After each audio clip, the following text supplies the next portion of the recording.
Dan insya Allah semoga Allah mudahkan dan berkah, insya Allah kita akan membahas sebab yang ke-10 yaitu kurang introspeksi diri. Kata penulis, sebelum saya berbicara tentang introspeksi, hendaknya seorang muslim bertanya pada dirinya, mengapa saya harus mengintrospeksi diri? Apakah nantinya hanya sekedar pekerjaan rutinitas yang tidak ada fungsi apapun di baliknya? Ya. Sebenarnya pertanyaan dijawab oleh Umar radhiyallahu anhu. Kita buka dengan ini tentunya perkataan beliau radhiyallahu anhu, hasibu anfusakum qabla an tuhasabu wazinu a'malakum qabla an tuzan. Hisablah dirimu sebelum engkau dihisab pada hari kiamat, dan timbanglah amal perbuatanmu sendiri sebelum perbuatanmu ditimbang pada hari kiamat. Ini kurang lebih paragraf pertama yang ditulis oleh penulis. Saya akan coba menyampaikan dalam pembukaan materi kita insya Allah. Teman-teman sekalian, salah satu ciri khas orang muslim adalah mereka selalu bermuhasabah. Mereka selalu menjadikan apapun yang sudah mereka kerjakan, walaupun itu sudah maksimal dia kerjakan, ada bahan evaluasi di akhirnya. Kira-kira kekurangan apa lagi? Atau harus ditingkatkan seperti apa lagi? Contoh misal, walaupun teman-teman sudah rutin sholat malam, seperti sekarang Ramadan, Masya Allah, kita terus berjalan puasa dan semoga Allah SWT mudahkan kita sampai akhir Ramadan penuh dengan kesehatan, keimanan, amal soleh, dan juga jauh dari kemaksiatan. Allahumma amin.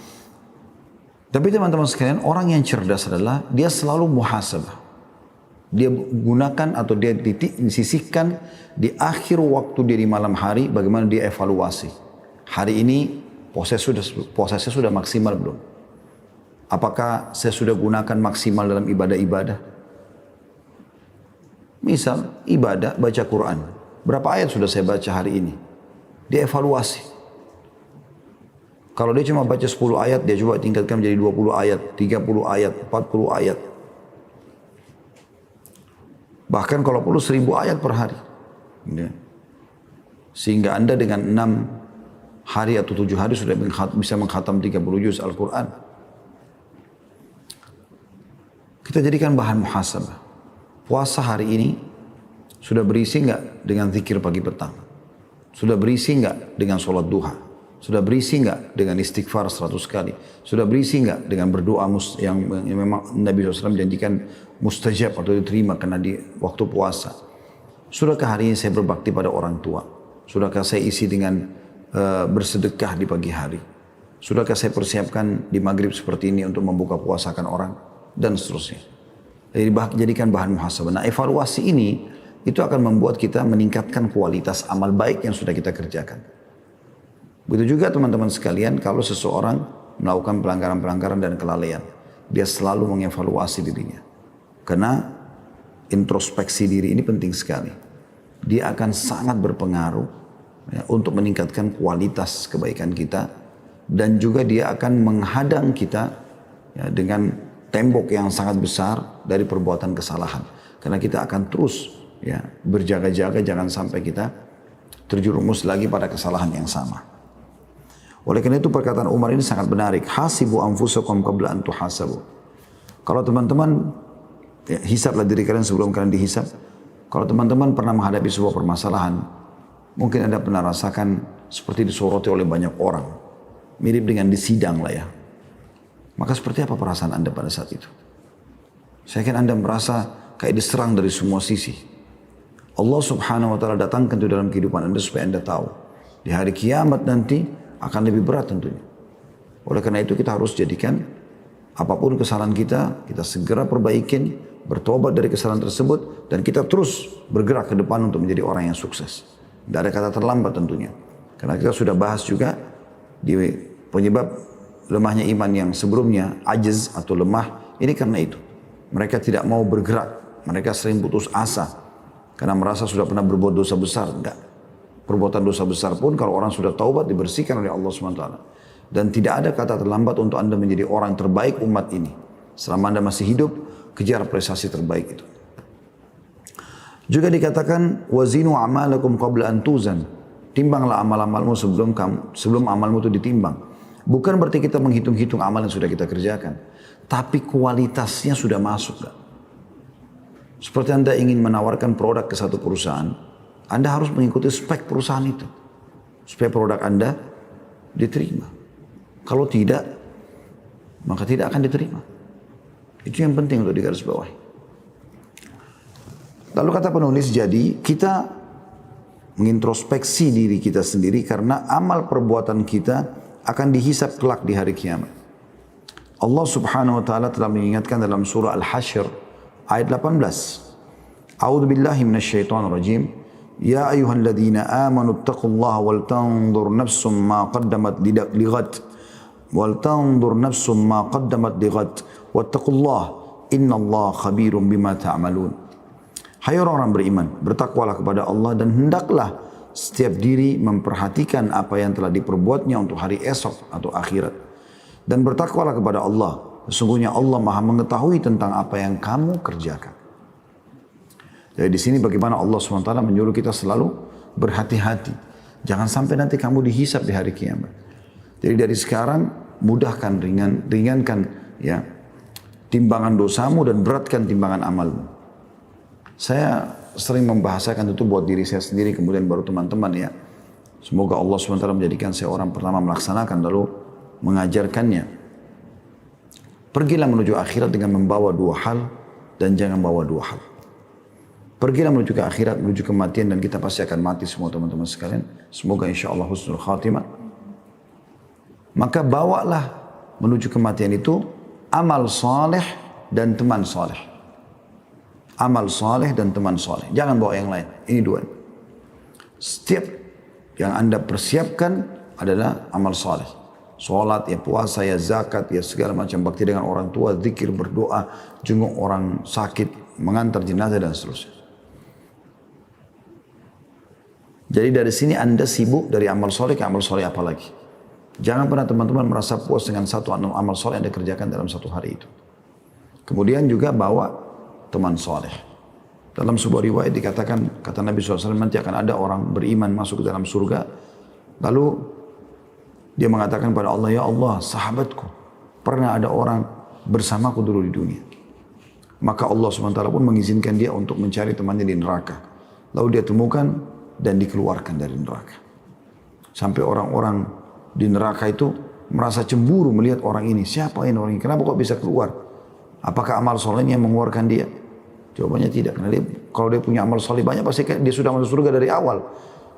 Lalu setelah ditelusuri ternyata, atau dicari tahu ternyata informasinya, ya karena ada temannya yang soleh yang masuk ke surga, yang pernah dia jadikan sahabat selama di dunia, ya itu yang menolong dia. Jadi amal soleh dan teman soleh. Yang kedua adalah, jangan bawa dua hal. Jangan bawa dosa dan jangan bawa musuh. Nah ini jadi bahan muhasabah kita, introspeksi diri kita ini. Jangan sampai Anda membawa dosa. Usahakan di detik ini, pada saat Anda dengarkan ceramah ini pun, ya, saya dan teman-teman sekalian kita mulai bertaubat dari dosa-dosa kita. Astaghfirullah wa atubu ilaih.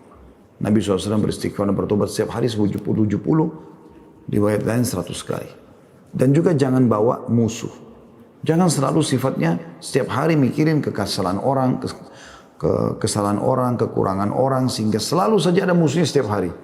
Yang kalau dihitung selama dia hidup mungkin akan habis pahala dia seluruhnya nanti di akhirat, dibagi-bagikan kepada orang tersebut. Sibuk dengan gosipin orang, sibuk dengan fitnah orang, sibuk dengan mencari kesalahan orang, ini semua hal yang berbahaya sekali. Al-Hasan Basri rahimahullah, seorang ulama tabi'in berkata, manusia yang paling ringan hisapnya dalam kurung perhitungannya pada hari kiamat adalah mereka yang selalu mengintrospeksi diri mereka di dunia, yaitu melihat kembali semua keinginan dan amal perbuatan mereka. Apabila keinginan dan cita-cita mereka itu baik bagi mereka, maka mereka melanjutkannya, dan jika tidak, maka mereka tidak melanjutkannya. Dan sesungguhnya perkara di hari kiamat terasa sangat berat bagi orang yang tidak pernah mengintrospeksi diri di dunia. Mereka melakukan perbuatan di dunia tanpa perhitungan. Lalu mereka mendapatkan bahwa Allah Subhanahu wa taala telah menghimpun semua perbuatan-perbuatan mereka. Jadi dia tidak mau tahu sudah berapa banyak dosa yang dia lakukan. Ya, akhirnya dia tidak perlu, dia menganggap tidak perlu bertaubat, tidak perlu kembali ke jalan Allah Subhanahu wa taala. Ketika kegiatan introspeksi diri melemah dan berkurang, maka sungguhnya nafsu manusia akan semakin keras kepala dan tali kendali jiwanya lepas. Lalu ia melakukan apa saja yang diinginkan nafsunya dengan tidak peduli kepada apapun. Allah Subhanahu wa taala berfirman, "Wa kana amruhu furuta." Dan keadaan mereka melewati batas. Surah Al-Kahfi ayat 28. Jadi termasuk melewati batas itu teman-teman sekalian adalah kalau orang selalu menganggap remeh kesalahannya. Kalau orang selalu mengulang-ulangi perbuatan salah. Tanpa pernah mau berpikir kalau Allah akan menghukum dia. Sampai Allah SWT mengatakan dalam Al-Quran, "A'udzubillahi minasyaitonirrajim, am hasibtum annama khalaqnakum abatha wa annakum ilaina la turja'un." Apakah kalian mengira kami ciptakan kalian sia-sia dan kalian tidak akan kembali kepada kami? Itu enggak mungkin. Pasti akan ada semua hisabnya. Dan kata Allah SWT dalam ayat lain, "Wa may ya'mal mithqala dzarratin khairan yarah." Siapa yang buat seperti biji sawi dari kebaikan, pasti dia akan lihat.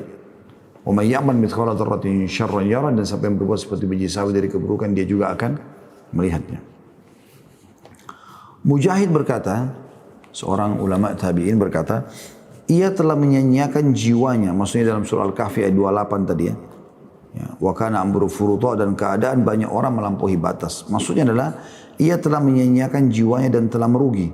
Lalu bersamaan dengan itu engkau dapatkan ia sangat menjaga hartanya, lalu menyanyiakan agamanya. Pernah ada seseorang khalifah bertanya kepada seorang ulama di zaman tabi'in dulu. Kalau saya tidak salah namanya Salamah bin Dinar, orang alim ini, tapi saya ragu, makanya saya mengatakan seorang salafus saleh dulu pernah ditanya oleh seorang khalifah, kenapa kita suka dengan dunia kita dan kita takut menuju ke akhirat kita, takut mati? Jawaban beliau subhanallah sederhana. Beliau mengatakan, ini bahan muhasabah. Beliau mengatakan karena kalian memakmurkan dunia kalian dan kalian rusakkan akhirat kalian. Artinya apa? Kalau urusan dunia kalian serius kerja, cari duit, cari jabatan, cari nama harum, luar biasa pengorbanannya. Apapun dia bisa keluarkan. Kalau perlu dia harus tumpahkan darahnya. Tapi kalau urusan akhiratnya, sholat malamnya, sholatnya secara umum, puasanya, ibadah-ibadah lainnya, maka disia-siakan sama dia. Seorang penyair berkata, "Wahai anakku, sesungguhnya di antara manusia itu ada yang bersifat binatang dalam bentuk manusia, dapat mendengar dan melihat. Dia hanya merasakan musibah pada hartanya dan tidak merasakan musibah pada agamanya." Ini maksudnya adalah orang yang biasa saja kalau dia tidak sholat, biasa saja kalau dia tidak melakukan ketaatan-ketaatan. Tapi dia merasa beratnya luar biasa kalau sampai dia kehilangan naudzubillah pacar haram, dia kehilangan naudzubillah pekerjaan, itu luar biasa bagi dia. Beban hukum atau beban dalam hidupnya. Sesungguhnya orang-orang yang sukses itu tidaklah sukses, dan orang-orang yang beruntung tidaklah beruntung kecuali karena mereka melakukan introspeksi diri atau terhadap diri mereka. Salah seorang di antara mereka mengintrospeksi diri lebih daripada introspeksi seorang teman terhadap temannya. Jika mereka hendak melakukan satu perbuatan, maka mereka bertanya kepada diri mereka sendiri, mengapa dan bagaimana? Mengapa harus dikerjakan dan bagaimana akibat dari pekerjaan ini? Itu termasuk ciri orang yang introspeksi diri. Jadi teman-teman, kalau Anda mau bertanya sesuatu pada orang, maka sebelum Anda bertanya pada orang tersebut, tanya pada diri sendiri dulu. Misal kita mau tanya, dia pakai baju apa? Atau merek apa sih bajunya? Maka sebelum lempar pertanyaan tersebut, lempar dulu ke diri kita. Perlu nggak sih saya tanya tentang merek bajunya? Apa manfaatnya? Kita dapat manfaat apa? Kecuali memang Anda lihat bajunya bagus, Anda ingin beli yang sama, mungkin Anda tanya. Tapi ada orang subhanallah, misalnya di satu majelis taklim, hampir semua orang ditanya bajunya merek apa. Hampir semua orang dipusingin tentang kendaraannya. Kenapa dia pakai merek ini atau merek itu. Itu kan unik sekali gitu. Ya, unik. Artinya tidak diperlukan sama sekali. Jadi harusnya dia kalau mau menanyakan pada orang, dia tanya dulu, apakah perlu dia tanya atau tidak. Begitu juga dengan teman-teman sekalian, kalau dia misalnya mau melakukan satu perbuatan, selain interaksi sama orang pun, misalnya dia mau beli makanan, dia mau beli minuman, dia mau datangi sebuah tempat, dijadikan bahan muhasabah. Kira-kira perlu nggak sih? Pernah ada orang teman-teman sekalian di zaman Umar bin Khattab radhiyallahu anhu pulang dari pasar. Kemudian dia bawa daging, banyak gitu. Lalu Umar bertanya, dari mana kau dan apa yang kau beli? Dia mengatakan, saya dari pasar beli daging, karena saya lagi pengen makan daging. Apa kata beliau? Dia mengatakan, sesungguhnya, ya, kata Umar, dia mengatakan saya lagi pengen makan lagi. Kata Umar radhiyallahu anhu, apakah setiap kali apa yang kau inginkan kau beli? Dia kalau sesuai dengan kebutuhanmu silakan, tapi kalau semua keinginan kau ikutin, maka nanti akan lalai. Seperti itulah. Kata beliau selanjutnya, sedangkan kita sedikit bekerja, lalu kagum pada diri sendiri. Seakan-akan surga diperindah untuk kita setiap pagi dan petang. Dan kita sudah merasa aman lalu tidak berbuat. Sedangkan mereka diliputi rasa khawatir dalam kurung akan posisinya di hari kiamat. Maka dari itu mereka bekerja. Sungguh sangat berbeda antara dua golongan tersebut. Jadi ada orang yang memang mukmin, orang mukmin, mereka selalu introspeksi diri mereka. Mereka selalu bertanya, sudah cukupkah? Maka dia terus berusaha tingkatkan kualitasnya ya. Beda dengan orang yang lalai seperti kita sekarang, ya sholat tarawih, nggak sholat tarawih, nggak apa-apalah. Sholat malam, sholat malam, nggak masalah. Nggak baca Quran juga, ya sudah, nggak penting. Seakan-akan begitu. Beda sekali dengan keadaan para salafus saleh yang justru mereka selalu jadikan sebagai bahan muhasabah. Terdapat beberapa macam cara untuk melakukan introspeksi diri. Antara lain, introspeksi yang dilakukan antara selang waktu yang berjauhan. Juga ada pula introspeksi diri yang dilakukan setelah terjadi kesalahan besar. Ada juga introspeksi tiap saat. Dan inilah yang terbaik, di mana seseorang melakukan introspeksi diri setiap kali ia melakukan kesalahan. Hasan Basri berkata rahimahullah, Allah sayang kepada hambanya yang berhenti sejenak ketika hendak melakukan satu pekerjaan. Jika sesuatu yang akan dikerjakannya untuk Allah, maka ia lanjutkan. Dan jika sesuatu itu dikerjakan bukan untuk Allah, maka ia mengurungkannya. Artinya, jangan tergesa-gesa kerjakan sebuah perbuatan, akhirnya nanti mendatangkan penyesalan. Tenang, ya. At-ta'anni, tenang. Jangan tergesa-gesa. Gitu kan?